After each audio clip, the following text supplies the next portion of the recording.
Thank you for joining us today on the Winston Creosote Godbold Reaction Channel, where I'm going to try to analyze what makes Star Trek good Star Trek. Like a lot of other people, when I started watching Picard season 3, I thought, this is better Trek. This is touching my heart. It's making a difference. I'm enjoying it so much more than I did season 1 and 2 of Picard. But then I thought, what is it that is different between the two series that I think we could quantify, not like a deep dive into super science, but some main flagpoles that make Star Trek good Star Trek, hopeful Star Trek, optimistic Star Trek. I want to go through those today because as I review the rest of the season of Picard, I am going to apply these criteria to each episode to determine how I should rank that episode as good or not on a scale of 1 to 5. So when we're looking at Star Trek, one of the first things we need to look at is infinite diversity in infinite combination. And Miranda says something to Spock about the beauty of the Idic is the creation all around us and its diversity. And Spock responds, and the ways our differences combine together to bring meaning and beauty. I think that is one of the first things that we need to see, and we have not seen it in the previous seasons of Picard. And what I mean by that is where's the beauty and the meaning in those seasons? The beauty and the meaning that we see in previous Star Trek iterations is Kirk deciding not to kill the Gorn because maybe I'll call myself a Federation member, maybe we were at fault for that. And ultimately having peace, although a kind of traumatic peace, with the Klingons, eventually getting peace with the Romulans, and even in the Picard series, getting peace with the Borg. That is beautiful and that is meaningful, but it comes at an expense in the Picard series that is kind of a hard toll because you don't see any kind of positive iterations of the concept of infinite diversity and infinite combinations when you're watching the original 2 seasons of Picard. So that is the first item that I think we need to think about when what will we judge as good Trek? Is it living up to the Idic? The second item that I want to look at is radical empathy, which may be a corollary of the Idic. And radical empathy, the first time we heard that is in Star Trek Strange New Worlds, where Pike mentions that radical empathy is what he used to be successful in a negotiation. Now, radical empathy is looking at what the other side is speaking about and fully investing yourself in understanding what they're talking about. So when they're speaking to you, you can respond in a meaningful manner. And I think that is a beautiful, beautiful highlight of what we need. I think we see that throughout Star Trek in the past during the Brennan Braga universe, that it's very powerful. And so that is the second one. Radical empathy, I think, is very important. But third, not at the expense of our own Federation values. And that is important too. So we can have empathy with others, but we still need to keep clear what our values are and make certain that those are being applied to the situation at hand. And fourth, and this is kind of going to be a gray area, but it's what I call a positive sense of life. Are we looking toward the future again, like the future is someplace that I want to be? In seasons 1 and 2 of Picard and Star Trek Discovery, those are not places that I necessarily want to be a part of. You don't even see hope, I think, in many of the characters' minds about what the future holds for them. And a positive sense of life is that, yeah, we're going through some trouble right now, but by working together, by reaching out to those who we're even having conflicts with, we will eventually overcome these and have a positive world that we all want to be a part of, that we can all contribute to, that we can all call home. And that is the fourth criteria that I'll be using to evaluate the episodes on Star Trek Picard. Now, the very first thing I like about Star Trek Picard is that it begins in the 25th century. So, hey, we got out of the 24th century to the 25th. That's positive. I don't actually know what year we're actually in, quite frankly, but it's nice to know we've gotten to the 25th century and that they did that in the beautiful Star Trek font as an homage to Star Trek 3, maybe Star Trek 2, I'm not sure which one, that the human adventure continues, etc. So that is awesome. I really enjoyed the fact that they just started it out that way. So the first episode begins on Beverly Crusher's ship, the Elios. Now, she's no longer part of Starfleet, apparently, and she appears to be listening to a log entry from Captain Picard during the Borg encounters where they're hiding in a nebula. Well, she's about to hide in a nebula herself, or is trying to, is kind of on the edge of one. And I think that might be why she's listening to that. But you see a lot of, again, callbacks to the previous series in the things around her room to help you remember who she is as a person. And thread I think is going to go through all of these episodes this year is unresolved issues of the past. And I think we begin to see that right away, that there's unresolved issues in her past that are coming up, including, as we discover, she has a son on board, her son, Jack Crusher. So we also have, I think, this series, a thread where we have everyone paired off with somebody. And so we have Beverly paired off initially with her son, and that's where the story begins. Then, as we move from that scene to the next one, we move to a scene where Jean-Luc Picard is with his friend, lover, Laris, who is a Romulan. And again, that's where I see a positive sense of life. I see the idic, I see the positives in the future. We have literally in Picard's time, at the beginning of the first season, we were still at war, or at least hostile with Romulans. And now we have a situation where he's going to be perhaps living with one on a planet off of Earth. That's kind of what they're preparing to do. I see that as very positive. I think Laris is a really great character. I'm not sure if we'll see her again after the first episode. So we also have an issue where Captain Picard has not resolved his issues with Beverly. They haven't spoken for 20 years. And he also leaves an unresolved issue with Laris. Again, I don't know that we'll ever see her again. But I think it's a great scene. She is a great character, and I'm sorry to see her out of the series and out of Picard's life if that is the way it looks like it's going to be going. The next couple that we run into is Picard and Riker. So again, I see these themes of two people together, kind of a pairing. And with them, they're meeting up because Picard needs some help getting a ship. He hasn't let Riker know that just yet. When they first meet, they're also talking about Frontier Days, which not too far from here is Cheyenne, Wyoming, where they have a Frontier Day. And the Frontier Days in this episode are celebrating the 250th anniversary of the Federation.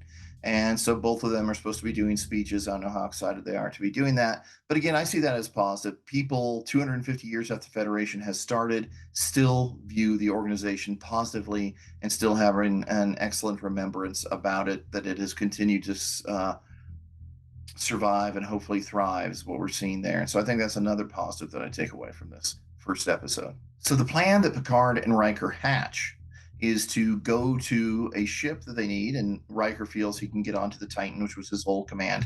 Before it was refit, it's an entirely different ship, it seems like, actually. But he is letting Picard know that Liam Shaw, the new captain, is going to be difficult to work with. He's kind of a by-the-book kind of guy, not necessarily the most charming individual, but that the first officer is going to be someone he is familiar with, and that turns out to be 7 of 9. So we have another pairing. We have Captain Liam Shaw and 7 of 9. And I see that as a pairing where there's conflict between the two of them. And again, I think there's unresolved issues here. We see that 7 of 9 is now deciding to be in Starfleet, which again we think would be positive. But Liam is being negative towards her, not letting her use her name of choice for whatever reason. And I think that reason is he's had negative experiences with the Borg. When you watch the end credits, you see some references to Wolf 359, and I wonder if he experienced that and has negative preconceptions to anyone who's been involved with them because of that experience, and he'll have to be working through that. And again, I see that as positive. He may not be in a positive space now, and I don't know actually where the season ends, but hopefully over the arc of the season, he will move to a more positive space where he's able to deal with people that he's uncomfortable with because of a frightening experience he's had in the past. We also see with 7 of 9, hopefully she has an arc of having to assimilate back into the culture from which she originated, but not feeling like that is a home for her, that Starfleet does not value her heritage as a Borg as well and what she's learned there, and does not necessarily value her individuality that she has developed, which is one of the main things back in Voyager that we wanted to see her develop, her individuality after she left the Borg. And now, she was a Fenris Ranger and she's kind of got her own ideas on how to do things, and now certain if she can fit in with that world. So that's going to be an ongoing arc. I think a couple of people that we're going to have to follow and see how they're both able to resolve their unresolved issues and if they can bring it to a positive conclusion. Right now, it's fairly negative. They're not getting along very well. Then Riker and Picard come onto the ship. And they meet with Shaw, and he's very rude as they're having dinner. But I think he's actually saying the right thing. I think he knows that Picard and Riker are up to something. They're not being honest with him. They can't be honest because Beverly Crusher has asked them to keep it secret from everyone, including Starfleet. Trust no one. So it puts them at odds with Captain Shaw because he does not want to take them off of the scheduled track the ship is supposed to be running because he doesn't trust them. He does not know what they're up to. So I can understand where he's coming from. And I think it would be appropriate if I were captain. I'd probably want to play it by the book there as well. 7 of 9 decides, hey, I'm going to go ahead and do what I think is right and take us there anyway. And so that puts her in more conflict with Captain Shaw. So they reach Beverly's ship. Picard and Riker leave in a shuttle to Beverly's ship. We see them both kind of happy that they're out and about again instead of sitting at home. We have with Riker, though, when we initially met him, I didn't mention this, but with Riker, he again is, I think, paired off with Picard, so we'll have that going on. But we also have a situation where apparently his relationship with Deanna and his daughter is not what it should be. So we'll have to see how that arc goes through. So again, I think we have unresolved issues in the family relationship for him, and that this adventure is hopefully going to put him in a mind space where he can resolve that. Beverly's ship on the shuttle, they begin to explore it. They see where Beverly has actually killed a few people with her pump action rifle. I hope to see the arc on that. Where the heck did that pump action rifle come from? Hopefully they'll tell us who built that for her. But they're going through there, and they eventually find another character. After discovering Beverly in a pod, they discover her son. And so again, we have unresolved issues with Picard, Beverly, and her son. We have Riker being brought into this. Beverly's son holds him hostage for a brief bit of time. And I do like he gives him a nice back elbow as a thank you. Riker does to Jack Crusher for holding him hostage. But we get in there and we now have a couple dynamics. We have the dynamic, a coupling of Picard and Beverly, and Picard and who may or may not be his own son. And again, how those dynamics are impacting Riker. So you see a lot there, a lot of unresolved issues emerge, but we also have the unresolved issue of what on earth has Jack Crusher been doing. We don't even know what he's been doing on the ship. We don't know what Beverly's been doing on the ship. And so then the baddie makes an appearance as well. And so that's essentially where we leave off on the first episode. And when I look at this first episode, I would give it a 3 out of 5. Over time, I might be able to raise that depending on, or lower it for that matter, depending on how the rest of the season goes and how this episode fits in with the overall season. You know, maybe I could bring it up to a 7 of 9. Now that is funny. I've got to tell Archer about that. Oh, forgive me. I had to say that. But we'll see where it goes. But I give it a 3 of 5 for now. And I think it is hitting on all the things that we want to hit it on, how I want to judge what is New Trek. New Trek is they are seeking to resolve issues in a positive way. And although it's not conscious to them all right now, they have a lot of unresolved issues facing each character, including Rafi, who is, on, it looks like Blade Runner world.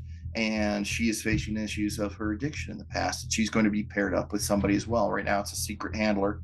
And so that'll be the person she's paired up with.